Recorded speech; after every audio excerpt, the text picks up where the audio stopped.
making sense of the madness. We got a great show lined up for today. We got Colonel Grant Newsham. The new book is When China Attacks, A Warning to America. You're not going to want to miss it. Buckle up and get ready to make sense of the madness.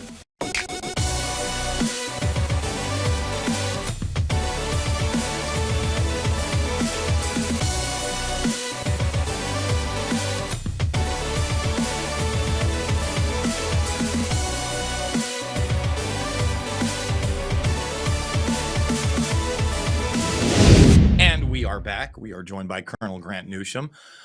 Before we get into the book, the title, the subject matter, the fact that we allegedly have a Chinese spy arrest in New York City recently involving Kathy Hochul and her staff, tell us about yourself. You obviously have a long and storied career, and then why you decided to write this book. Sure. I was obviously with the Marines for many years.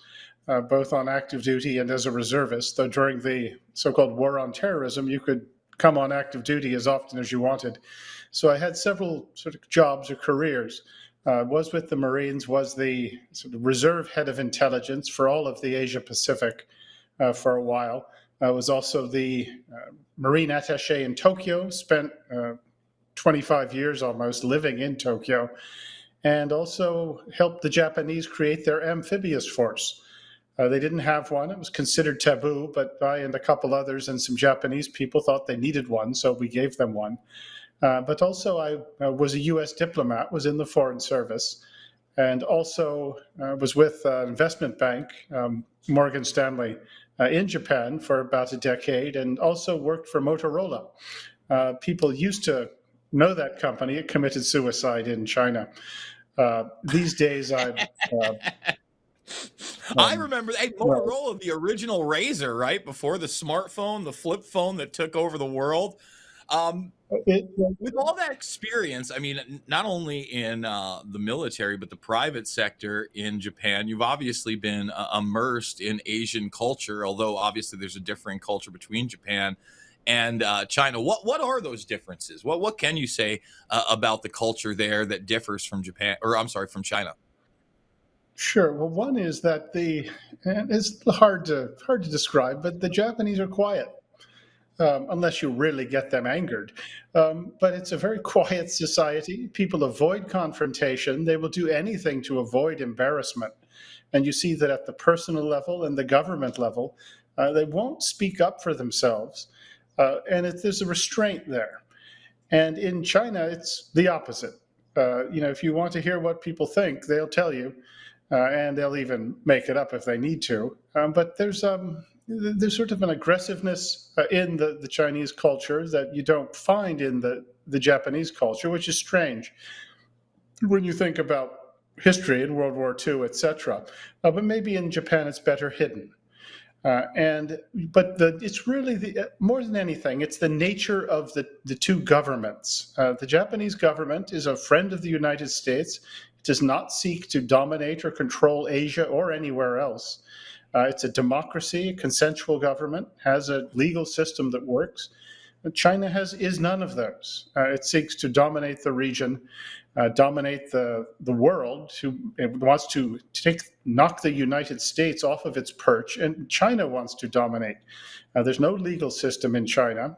Contract means nothing more than what Xi Jinping, the dictator, says it means. China has black prisons. The law is really a tool to control the population. It's a repressive, aggressive, expansionist, totalitarian dictatorship, like George Orwell would have written about if he could have imagined such a thing. But back to your question of why I wrote the book.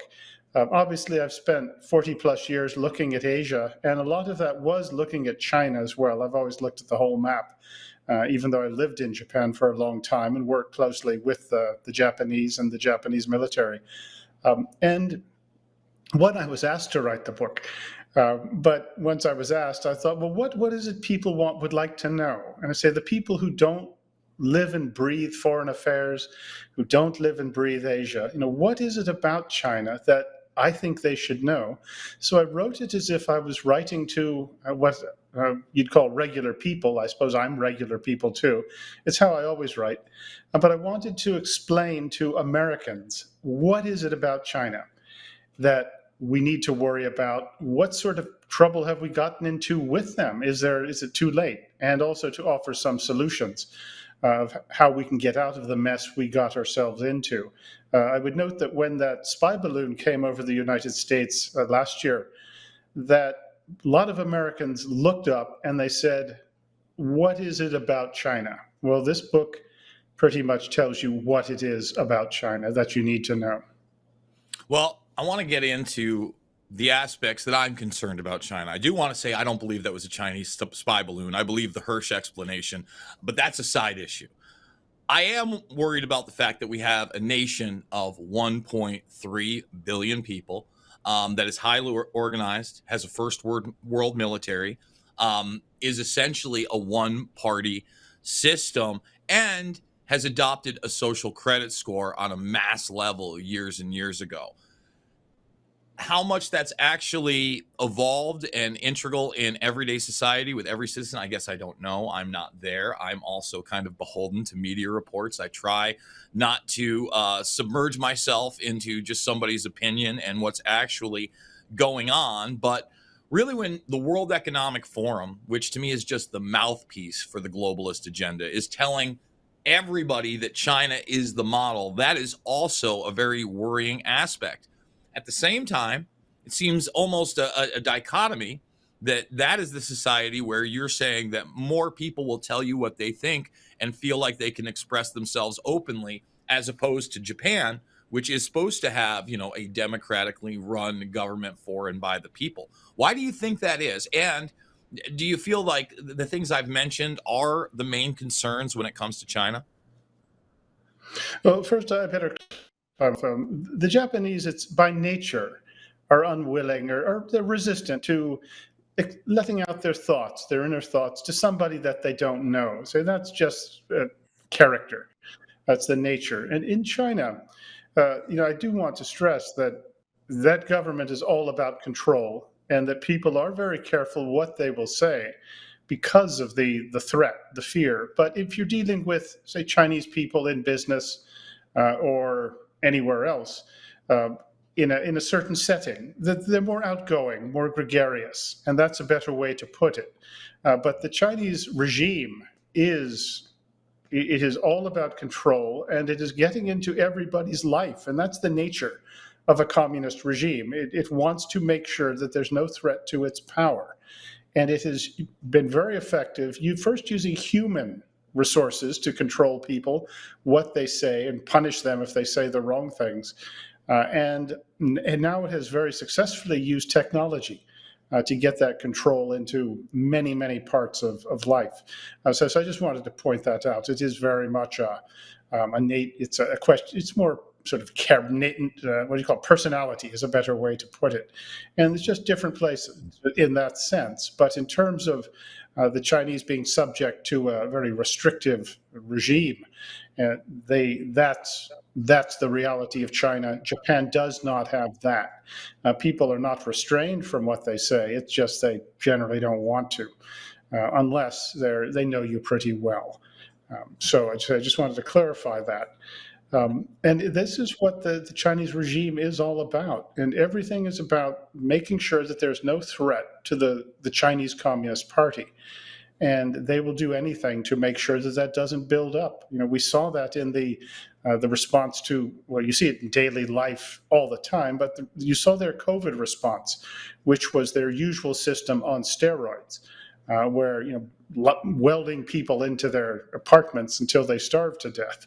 But the electronic aspect of their sort of repressive system is most impressive. If you were to type in something like into your internet, Winnie the Pooh looks like Xi Jinping, you would have the police at your door in about 5 minutes and your internet cut and the like. But the social credit system that you mentioned Wait. Before we is get into the part and social parcel. credit system, I want to highlight the internet thing because I think that's really important. For those that don't know, There's a big gag over in China running well over a decade that Xi Jinping looks like Winnie the Pooh. So Winnie the Pooh has been banned. South Park many years ago did a parody series on this that got South Park banned almost immediately in China. Those things are extremely troubling, okay, when we're talking about the internet. However, I would point out that I remember it was either 2017 or 18 that Eric Schmidt was running Google at the time, got put on the spot by the BBC about Dragonfly. And Dragonfly at the time was the censored version of the internet that Google had worked on. Didn't want to comment, wanted to pass the buck to Sergey Brin. I don't know anything about it. I would argue, all right, no one's showing up to our doors yet for such things. But I don't even call it Chinese style censorship. We see what's on Google. Try finding the same things that you found 5-10 years ago that go against the official narrative. It's almost impossible. I mean, that system of control and censorship via Dragonfly has made its way to the United States. Am I wrong in pointing that out? No, it may not have made it in its fullest form, but if you wanted to see something fuller or close to that, look what they did, what happened in Canada during the truckers' strike. That is something that the Chinese would have recognized and would have applauded. I mean, shutting down people's bank accounts, going after people who made contributions to these people. The things that were done up there are things that you could have, say, looked for a model to China, to communist China, I'll put it that way, and that's always important to remember. So the answer to your question is unfortunately not. All right. So this is scary. And I think that's important to point out because, when we talk about these companies and we talk about collusion with government, we often talk as though, well, they're sold on the NASDAQ and they're sold on Wall Street, so they're private companies. And I'm sitting here thinking to myself, well, first of all, we used to break up private companies that were monopolies. And Google, I mean, you want to talk about a monopoly. It is a technopoly like the likes of which we've never seen. Number one search engine in the world with Google. Number two search engine in the world with YouTube, which is also the number one video platform in the world. Number one operating system on the most devices, if you count Android and Chrome together as an operating system, which they both own. Chrome has basically infiltrated our entire public education system from K through 12. And I haven't even named a dozen other subsidiaries in the fact that really Google came up through In-Q-Tel, the investment wing of the CIA. That's never getting broken. I didn't even mention they have NASA contracts with quantum computing and artificial intelligence that date back over a decade and claim quantum supremacy in 2019.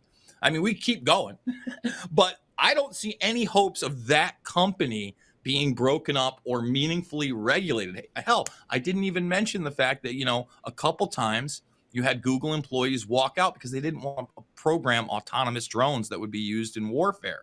So when you have a company like that, not only operating in the United States, but globally, isn't that ultra problematic? I mean, when we talk about the merging of these systems and the ideal set of China or a social credit score coming here, something like Google is integral, no? Well, unfortunately, you're right. I never thought this would happen in my lifetime. But the potential for that is there, and I think we've seen signs of what can be done. Look at what happened during the Chinese virus, the COVID business. Say the wrong thing, and you're silenced, and have wrong thoughts, improper thoughts, and well, nobody can hear you. And that is really just, I'm afraid, a tip of what is possible to a certain type of government, even in a Western consensual democracy. And it is something that I think we need to be afraid of. As I said, it never crossed my mind this could happen in my lifetime. Well, we're here. We're going to take a quick break. The book is When China Attacks, A Warning to America. When we come back, I want to delve into the social credit score, what it is, what it means, and whether or not we'll see it here. Folks, I got news for you. You've already got social credit scores based on your little magic devices, including through Apple for over a decade. Yeah, you're not being at the loss of flying right now or unable to travel or get a bank account yet. But again, we saw what happened during the COVID-19 84 nightmare, the wrong trigger, and it could all come down very, very rapidly. We will be back with more Making Sense of the Madness after this. The world is about to shift. Banks are going cashless globally with the emergence of central bank digital currency, which will bring with it programmable money and the ability to turn on or off your purchasing power based on your digital social profile. It's like the equivalent of spyware in your bank account. You need to get out of the system with the world's safest and most precious assets, silver and gold. Call Kirk Elliott Precious Metals at 720-605-3900. That's 720-605-3900. Attention business owners, are you ready to advertise to millions of loyal patriots ready to buy your products or services? Here is your golden chance to advertise with Jason Bermas and connect with his massive audience on Patriot TV and his incredibly loyal social media followers. As an advertiser on Making Sense of the Madness, you also reach his followers on the top social media sites. As Jason dives into complex current events and conspiracies, offering investigative analysis and thought-provoking discussions to uncover the deeper truths behind the headlines. When you advertise with Jason on Making Sense of the Madness, you're aligning your brand with integrity, loyalty, and a dedication to truth. Jason's audience is passionate, conservative, and committed to the values your business stands for. When given the choice, Jason's followers will buy your products or services over other woke companies. Don't miss this opportunity to elevate your brand with the power of Patriot TV. Reach out to us today at advertise@patriot.tv.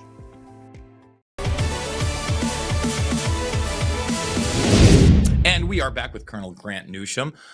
Grant, I was just talking about the social credit score aspect, and really now China has been rocking this thing almost a decade in incremental value systems. But I remember doing stories 5-6 years ago where you would be in the urban areas and somebody would jaywalk or smoke in the wrong place, and immediately they would be publicly shamed on a screen, and then money would be deducted from their account. That is certainly a place I never want to get to in the United States. However, I already see microcosms of it in places like New York that I moved from. They just started this year that if you're driving in the wrong place in New York City, you got to pay. And all the toll booths are gone with people. You're paying the toll no matter what. You're just driving through. You get a bill in the mail. You don't have to have a New York license or anything like that. So to some extent, these things are coming into play. And like you noted, in Canada, our neighbor to the north, people were debanked, etc. In this country, I had my GoFundMe taken away. My YouTube channel got not only demonetized, but taken 5 separate times. The only way I was able to get it back for wrongthink was to shame them on another social media platform, Twitter at the time. And you have to have an audience to do that. They don't care about you. So you literally have to have other people shame them on another platform just to maybe kind of sort of get not really freedom of reach, as they call it, Linda Yaccarino, but the slightest bit of freedom of speech.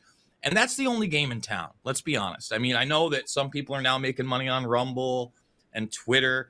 When you talk about YouTube and Google, if you have a business that has an online presence and you can't use Google AdSense, you're probably not going to be able to compete. And I would argue the second largest one that you would use online would be Facebook. And they are basically in line with their terms and services through collusion, which should also be illegal. So you can't really advertise there.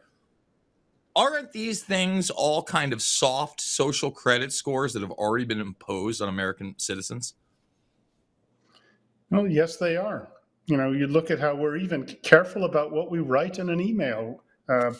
One of my colleagues said, at least back in the olden days, the KGB had to do some work. These days, we write our dossiers for ourselves. And you are correct. It never crossed my mind I would have to think about what I wrote in a message other than what simple decency obligated me. Regarding China, there's a very good U.S. Sort of YouTube out show called China Unscripted, China Uncensored, which is probably the single best outlet. It explains China, that exposes what the Chinese Communist Party is, what it's up to. There's about a year and a half ago, they did a GoFundMe campaign for someone who was resisting the CCP, the Chinese Communist Party, in the Pacific. they couldn't get the money released. GoFundMe just refused to do it. And so they called up, they got the US Congress involved. And suddenly the money was magically released. But this is just one tiny example of what is being done, and just really a harbinger of what will be done in the future if things continue on this trend line. Well, let's talk about that future, because that future is almost the past in China. As I alluded to, they've instituted that social credit score in a way where you may not be able to travel on a train or a plane. Your child may not be able to go to the university that you would like them to go if, in fact, your social credit score is not high enough and you are the wrong kind of political dissident. What are some other aspects to that social credit score, and how far has it gone? Has it gone to the level of imprisonment and even execution? Yes. There's some people who spoke up about the Chinese virus that originated in Wuhan, China, and tried to just explain what had happened and release some of the information. Well, at least one of them, a young lady, was put into a prison, a mental prison, of course, and came out basically impaired forever. People who disappear into black prisons, political dissidents, or dissidents, which just means you have some sort of unauthorized thought. They disappear into black prisons, regular prisons.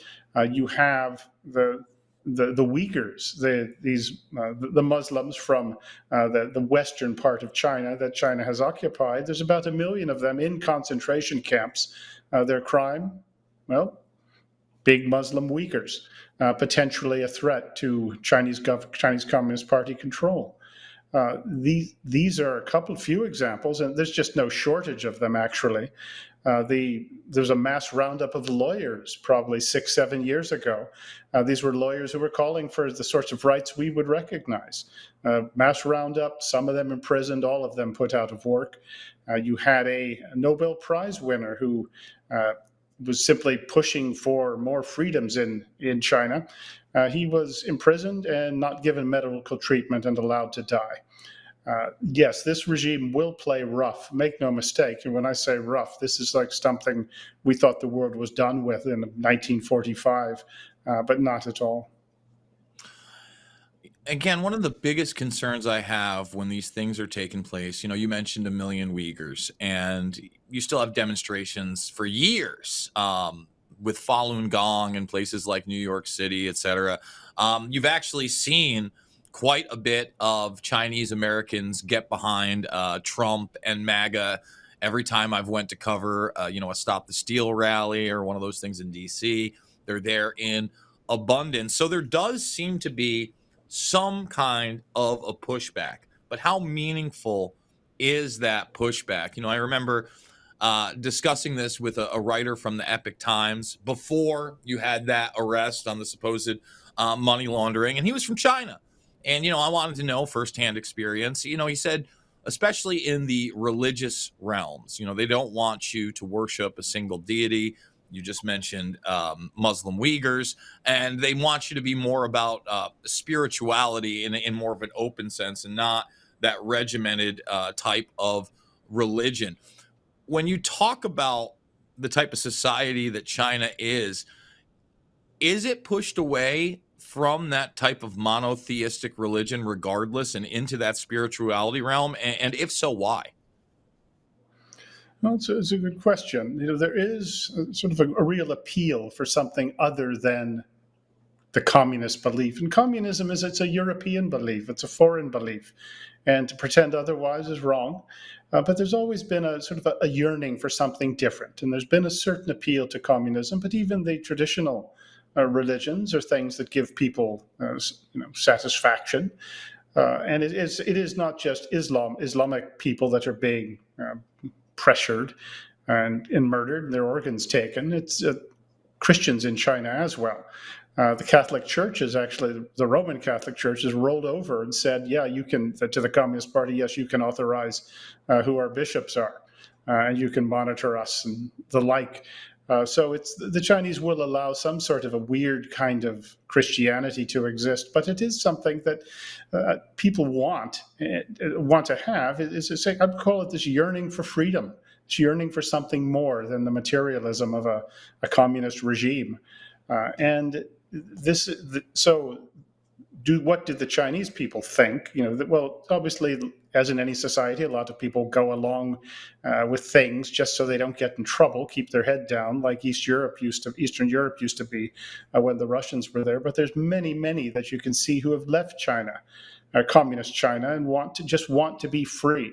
There is a huge aspect of that. And what these people are doing to try and push back a bit, it has its limits, as long as the U.S. government, which is the one or outfit that can give some impetus to what these people are trying to do, as long as it remains relatively mute about the nature of the Chinese communist regime, and it allows say the communist regime to send its people over to America and elsewhere to harass, intimidate, and violently handle anyone who challenges them. And that's what we are seeing with these overseas police stations. They call them something else that they found in the United States and 70 some throughout the world that they've located. And the arrest of the New York governor's aide just the other day is part and parcel of that effort to suppress the overseas Chinese diaspora. People, many of whom have gone for more than just economic opportunity. They simply want freedom. And they go to the one place they're sure they'll be free, and they find that the Beijing's minders are there and ready to cause them a lot of trouble. So many of the people who do leave China, it's not just for economic opportunity to have a job or to have money. They leave because they want to be free. They want to get away from the Chinese Communist Party. So it's ironic that they go to the one place where they think they're going to be free, and they find that Beijing secret police are still going after them. And the FBI knows this. They know what's going on. They haven't dug into this at any level that as they should.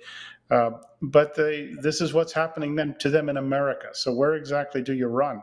Another aspect of this that's always I found funny, but it's also a real vulnerability of the Chinese Communist Party's elite, is that for probably 30 years at least, everyone in China who has tried to get their money out of the country, tried to get their wealth out of the country, tried to get a relative out with a green card, and they buy real estate in the United States, the UK, Singapore, Australia, Canada, and places that they say is their enemy, but they sure all want to go live there, and that includes the most successful people in that system. So that suggests that there isn't all that much confidence in the future, even by the people who are benefiting the most from it. It's a bit like a futures market, if you read it that way. But we have not capitalized on this, but it's a huge vulnerability for the Chinese Communist Party. We got to take a break. When China Attacks, A Warning to America is the book. When we come back, I want to talk about the evolution of modern day China, where it was when I was a kid and where it is today, more making sense of the madness after this. What if this happened to you when you're alone? Or what if it happened here? With MedGuard Alert, you're never alone. You can connect with medical professionals anywhere, anytime. And now MedGuard is introducing our exclusive new Care Watch. If you need help quickly, use it from anywhere to contact medical professionals. No cell phone required. The Care Watch is not only a life-saving medical alert device, it's a revolutionary health monitoring system that checks your blood pressure, heart rate, oxygen saturation, and much more. And here's the best part. If you have Medicaid, you may qualify to get your Care Watch for free. The Care Watch is only available through MedGuard Alert. Call us right now. We have monitoring programs starting as low as $1 a day. The call is free, activation is free, shipping is free, and no contract is required. Remember, with Medicaid, you may qualify to get your Care Watch for free. Don't wait. Call us to get your Care Watch right now. Operators are standing by. I don't know about you, but I have to have that cup of coffee in the morning. And Kingdom Cup is mold-free, it is pesticide-free, and it is organic. It's got this flavor that is delicious. You don't even have to put cream or sweetener in it. Why did we go with the bean form, the whole bean? Because ultimately the powder form is the one that gathers the most moisture.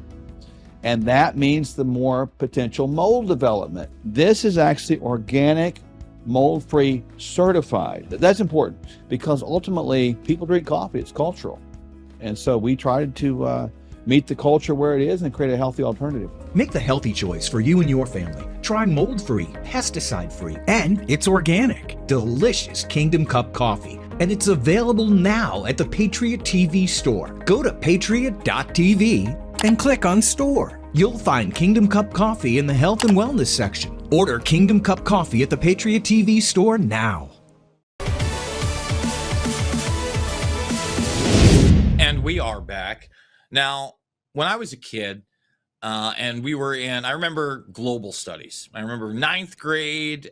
Here we are, late 80s. I guess early 90s. I was born in 79. And I get my first look at the rest of the world, China in particular. And we're watching old school reels, and they're talking about one-child policies. And in large part, they're showing areas that look like a second and third world. Nothing like what you see in modern China today. And, as I got into more global history, and I saw especially what happened under the Nixon administration via Kissinger, and really this Rockefeller type thought process, where all of a sudden we were going over there, we were getting deregulations. They're allowed to have Coca-Cola and blue jeans and McDonald's and soft capitalism.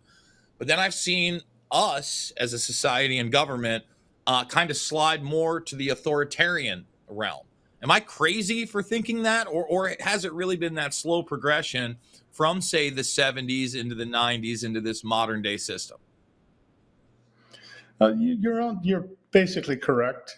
Whether one could, of course, debate how what's happened to us, but in terms of China, it's like what you described. It was until about 1980 was third world, to put it mildly, just about everywhere, and that was thanks to the Chinese Communist Party, which starved to death or murdered at least 50 million of its citizens in peacetime and good weather.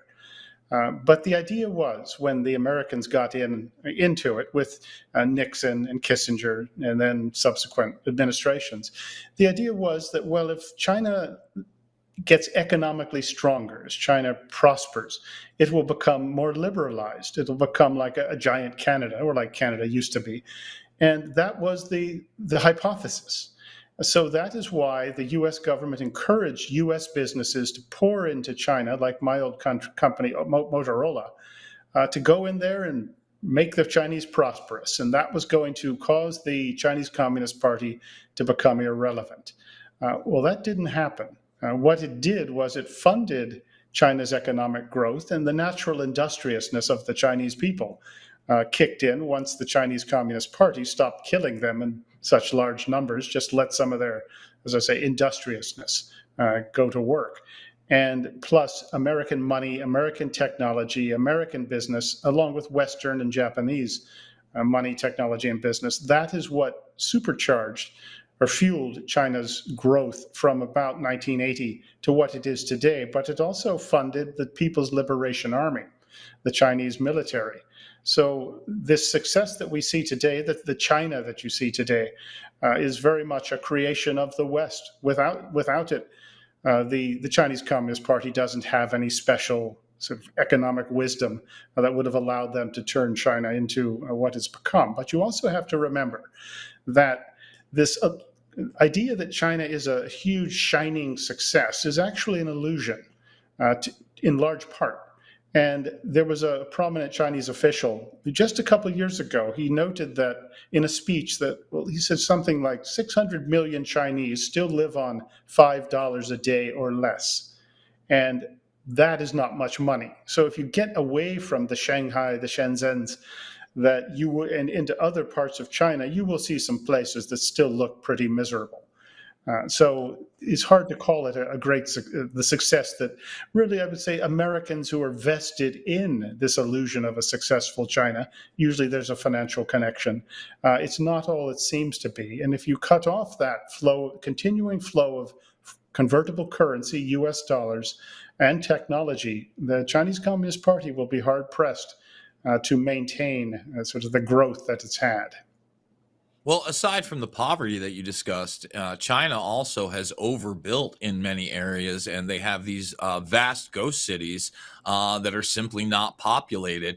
No one likes to talk about that aspect or where they are financially right now. Obviously, the Chinese Communist Party wants to present the most strength and are not admitting to a lot of their economic woes, but I would argue they are seeping through into the mainstream. That being said, one of the things we didn't talk about is Hong Kong.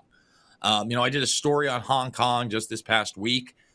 It seems very culturally different than it did 4 or 5 years ago when it was out there protesting. In fact, those protests no longer exist. And a lot of people don't historically understand how Hong Kong was under British rule, I believe, for 100 years through this treaty, and then forced to give back to China. Obviously, the people living there were not too fond of that idea. But at the end of the day, Chinese Communist Party came in, and you can see visually that authoritarian system has, in fact, not only made its mark, it's pretty much fully taken over there. Mm-hmm. Oh, yes. I think anybody with any sense knew what was going to happen in Hong Kong when it was turned over in 1997, despite the Communist Party's promises that it would have its separate system for at least 50 years, that you knew they weren't going to keep the promise. They never do. And gradually, if you went to Hong Kong in that era, you saw that every time you went back, it was a little bit different. It was a little more like a Chinese city. And then when those freedom protests broke out a few years ago, that at that point, when you saw what the vast majority of people in Hong Kong wanted was just to be free.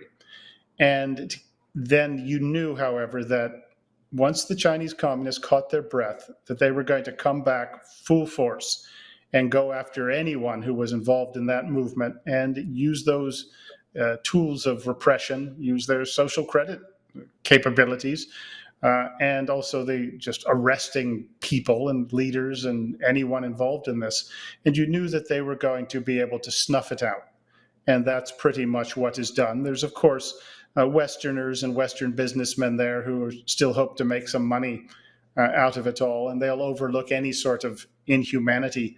But the Hong Kong that anyone knew is gone.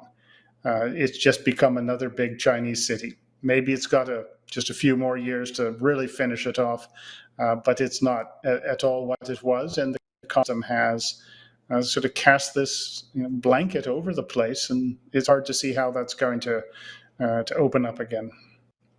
Now, we've got this recent story out of New York City where you have this alleged Chinese spy working within the Kathy Hochul administration. I will admit, I have not dug very deep. I think there's probably, of course, more to the story, and I don't necessarily think that this is unique.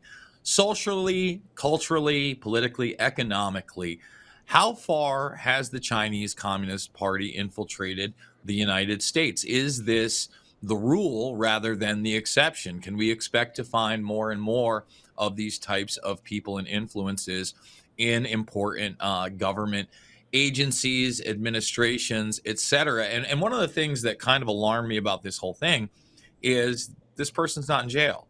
Now, it seems like if you believe this person is involved in all sorts of treasonous activities, is involved in our government, at the very least, you're going to hold this person. And yet they got bail like everybody else. I mean, that seems troubling to me, but I'd also like you to answer the first question as well. Yeah, well, she didn't murder anybody, so I guess she doesn't get bail, or she isn't anything to worry about. But this is the tip of the tip of the tip of the iceberg. She just happened to get caught. There's thousands more of her, and it's all part of a Chinese systematic influence effort. And it's about influence and control. And that is what people like her do. and she was in place for a long time. You saw how she was able to affect New York State policy towards Taiwan, and toward Taiwan, for example, making sure human rights were never mentioned, making sure that American leaders met with all of the Chinese officials and bigwigs, etc., turning America's elite class, the political ruling class, so that they were supporters completely of the Chinese Communist Party. They may not have known it, what they were doing, but they willingly went along with it. Not least, people like her were seen to have some access to the Chinese local Chinese American or Chinese population, and be a source of funds. But this got everyone in New York to shut up about Chinese human rights that are ghastly, and also to give Taiwan the cold shoulder. This place with 23 million free Chinese people of Chinese origin living under democracy and consensual government. And we treated them like they were lepers, and it was the whispering by these people, such as that lady who was arrested the other day. But this is very much the MO of how the PRC operates. And you would note, for example, there was the case of Senator Dianne Feinstein's aide. It was her driver, allegedly, for 20 years. And he was her driver, but he also represented her at events within the Chinese community, events at the Chinese consulate in San Francisco. He was a Chinese spy, and the FBI even woke up and caught him. And she was, remember, the head of, or very prominent in the Senate Intelligence Committee. That's one example of how they insert people into just about any level of American society, any level of American government, who will whisper, who will influence and shade the way that American officials think. Let me just stop you on Dianne Feinstein, because, there's another example of somebody that clearly wasn't running anything, probably the last year, maybe 2 years of her being in office, right? Talk about Dementia Joe. Obviously, the media didn't hit that, but if you were watching her, she couldn't speak, etc. Why is it that something like that is allowed and that person is able to maintain their office after the fact? If you have foreign influence on a daily basis on a politician that is literally 1 out of 100, that is, don't get me wrong, Congress would be very, very bad too. But when we're talking about the Senate, it's very, very important. They know about all these things. It's clear this person doesn't have their faculties, and they've had the influence of a foreign government for how long? Why isn't that person? First of all, we don't have a fourth estate that's doing their job and letting the American people know that's going on. But you would think the people on the ground would do enough that person would at least be removed, and yet we didn't see that. Well, that's a failing of our system, and it really is disgraceful. I would, as you touched on it, there's the press. We used to have investigative reporters. We used to have a press that looked to make a name for themselves by exposing this. Not anymore. And as a result, this sort of thing can continue, and you do get this just embarrassing cover-up on Capitol Hill by a lot of people who should know better. And back to Dianne Feinstein, it's widely believed that at least one of her close relatives made a whole lot of money from doing business in China. The Republicans have their names as well. Mitch McConnell has been associated with Chinese wealth also, and it seems to have shaped some of his attitudes towards the Chinese Communist Party. Peter Schweitzer has written excellent books on this, naming names, and nobody has ever sued him, which tells you something. But the fact that somebody manifestly just incompetent in the literal sense and figurative sense, it was allowed to continue in those positions for that long. And I think we've also seen that at even a higher level. But this is something that America ought to look back on if we last long enough and be mightily embarrassed. Or I would say America's ruling class, and to include the media. They should be mightily embarrassed about what's happened here. Well, the media at this point, especially the mainstream media, is nothing more than a talking head for the establishment narrative 90+% of the time. And even the local media has kind of succumbed to that, overwhelmingly so too. I'm not in love with the independent media, even though I'm a part of that as well. They like to run with narratives that are not always based in reality and unfortunately divisive. We got to take one last break. When China attacks, a warning to America. is the book. We'll be back with the final segment with Colonel Grant Newsham after this.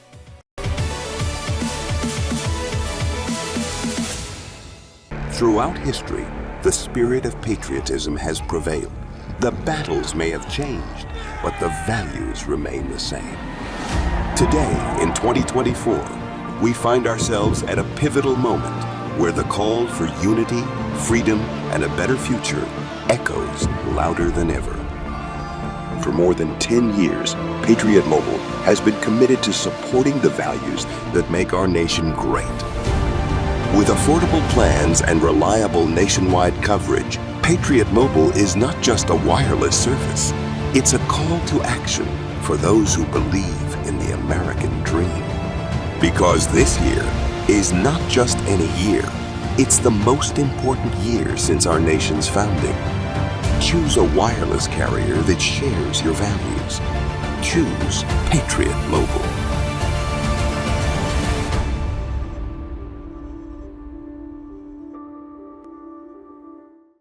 Did you know that thousands of authors across the country have written books and published them with Page Publishing?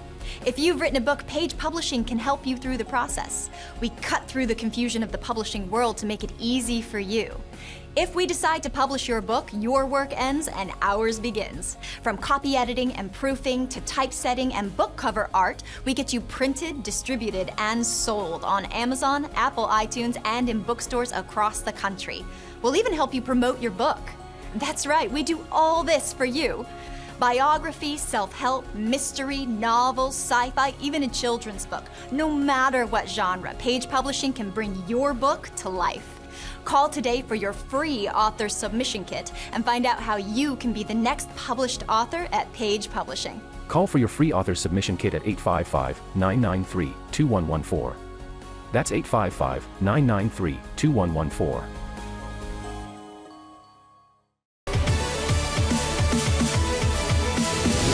And we are back. We've got about 10 minutes left in the broadcast. Obviously, we are in one of, if not the most bizarre election cycles of all time. Certainly in my lifetime after 2020, which at the time was probably the most bizarre out there. We got a guy who's a former president who just survived an assassination attempt that may be sentenced to prison in a couple weeks as the front runner on one end. On the other end, we have somebody that didn't receive a single vote from a single American citizen to be the nominee of her party, and obviously will not only maintain, but I would argue accelerate the agenda over the last 4 years, which she really had nothing to do with, and her boss had nothing to do with. I mean, this is about as empty a vessel politically as possible. That being said, if Trump gets in, how much can he do to fight this type of agenda? He's been out there, talked about he doesn't want a CBDC. I don't think he quite understands that. He's going to be tough with China. He's going to stop these wars. They all sound good. And quite frankly, I would argue, as many of the problems that Trump may have had during his presidency, hands down the best president of my lifetime. Okay? If Trump gets in there, and that's win in November, sworn in January, are there steps to combat this agenda meaningfully? If that does not happen, and you get Kamala Harris in there, how quickly does this agenda accelerate, and how quickly do you think we're forced to adopt more Chinese-style policies? Well, I think it could go pretty quickly. If you look at how fast things went downhill during the COVID business, people just willingly rolled over to governments at all levels doing things that were just egregious affronts to American liberties, both physical and mental. And they did it without batting an eye, and they'd have done more of it if they could have gotten away with it. And I think we will see more of that, things along, all intended for control and to sort of rein in the way that Americans think, to only think authorized thoughts.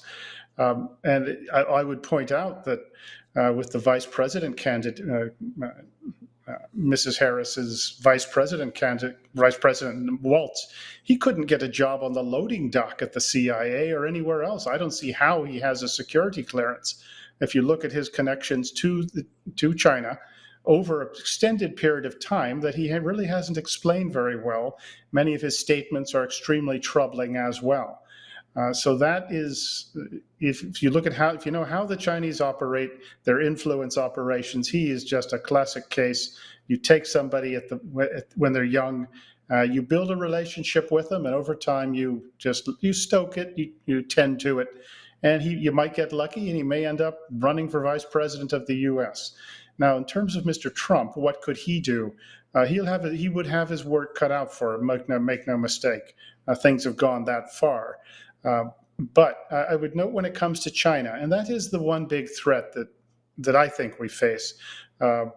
There's maybe some others, and I certainly would accept those arguments. But in terms of China, he was the first administration of anyone in my lifetime that the Chinese were afraid of. They weren't afraid of Ronald Reagan very much, but that was just the nature of things at the time. But nobody since then. Before you say Reagan, wouldn't you also argue, a lot of people don't know this, but George H.W. Bush, before he could get elected, he was trying to be a senator before all these other things. He was an envoy to China for the United Nations. He was somebody that spent a lot of time there. So I would also argue that there was a close relationship there. And obviously, Bush is not only the vice president for 8 years, he becomes the president for 4 more, correct? Oh, yeah. I was just given we didn't have all that much time, I could probably speak all day about this stuff. Yes, Mr. Reagan, he knew about communism and he brought it down. But at the same time, he was part of that belief that if we accommodate China, they'll become nice. So he authorized the sale of, say, torpedo technology, artillery shell manufacturing technology to the Chinese. And he shouldn't have done that. It was a mistake. But George H.W. Bush, yes, he had served in China for something like 18 months and thought he knew the place, thought they loved him. And what I would direct anybody to is the letter he wrote to Deng Xiaoping immediately after the Tiananmen Square massacre. It's on the internet, and go read that thing. And it gives the word bootlick a new meaning. And that was George H.W. Bush. I highly recommend you read it, and you'll see why we got into this mess that we're in. But back to Mr. Trump, he was the first president that the Chinese really didn't like. And they didn't like the people who were advising him. And there were some excellent people handling China and Asian policy for Trump. So he benefited from that. He was smart enough to listen to them. And the Chinese wanted those people off the battlefield, and they got their way. And keep in mind, the Trump administration only had 2 years really to go after China. And if they had another 3 or 4, it would have been very interesting to see what they could have done.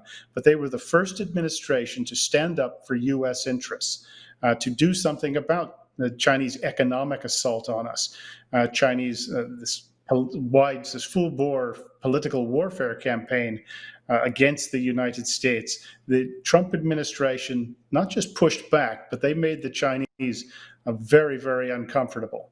And if they can do that again, well, we do have a chance. But we're going to have to just do a couple basic things, is stop funding the People's Republic of China. Chinese money is worth nothing overseas, so they have to get US dollars. Reduce that supply of dollars, and they've got some problems. Put some real technology controls on what the Chinese can access, and you're going to start making a difference. But if we don't do that, China's going to keep at us, and it's going to get rough for us, I'm afraid. Now, you mentioned Trump. You talk about that presidency, and I'm a big peace guy. I want talks. I want relationships. One of the things that I really was happy about is that this guy crossed the line into North Korea and shook Kim Jong-un's hand and had a conversation with the guy. Now, whether or not we were able to develop any meaningful foreign policy out of that is a whole other thing. South Korea, obviously, a very different place and very much a part of Western culture by its nature in technology and all these companies that are not quite Motorola, maybe a little bit bigger over there. What are your thoughts on North Korea, and can it ever kind of be brought into the Western fold, or is the Chinese influence just too much? I don't think it can really be reformed. These kind of regimes, it generally takes some 7.62 ammunition to change them. I just don't see that happen. However, I thought it was very interesting when Mr. Trump at least made the effort to go see what was available, see what might be done. So must say I thought it was worth the try. But into the nature of these brutal regimes, they don't voluntarily give up power. And I don't think that North Korea is capable of forming. And as you said, the influence over North Korea is immense. Even without the Chinese, I don't think North Korea would reform. But with the PRC ultimately calling the shots in North Korea, they could close North Korea down in an afternoon by just cutting off the oil, the food, the electricity. But they have no interest in that. They're very happy to have it being such a distraction for the free world. But I say I don't see the possibility of reform. And when it comes to engagement or talks, the Chinese play the Americans very well on this. Is that it's partly our character that we think as long as we can talk to somebody, there's hope of working out any problems. The Chinese communists, and not just the Chinese communists, in business you see this as well, that this American desire to keep talking, it always leads to us making concessions, and usually for nothing more than the promise of future talks. I would suggest that for that theory, or my observation, that we do have some decades of empirical evidence to suggest how beneficial talking hasn't been with the PRC. They have their objectives, and they fully intend to accomplish them if they can. And as long as they can keep the Americans on the line, willing to talk, well, then they can keep doing what they're doing. They've built up a military that in some circumstances could defeat us. And that's all the while we've been talking to them. The Trump administration didn't do that, and the Chinese got very uncomfortable with it. So that would be my take on that. But often Americans in business and government just can't keep their mouths shut. And it works to our disadvantage, I'm afraid. Well, let me just say this. I hope that the only solution to this Chinese problem is not a kinetic one, because I don't know what happens in that regard. No. Colonel Grant Newsham, thank you so much for joining us. The book is When China Attacks, A Warning to America. You know the deal with me. I hate them all. I don't like Republicans. I don't like Democrats, conservatives, liberals. All Johnny nonsense over here. It is not about left or right. It is always about right and wrong. I absolutely love you guys. And thanks for being with me here at Patriot.tv, where the truth lives 5 days a week. We'll see you on the flip side.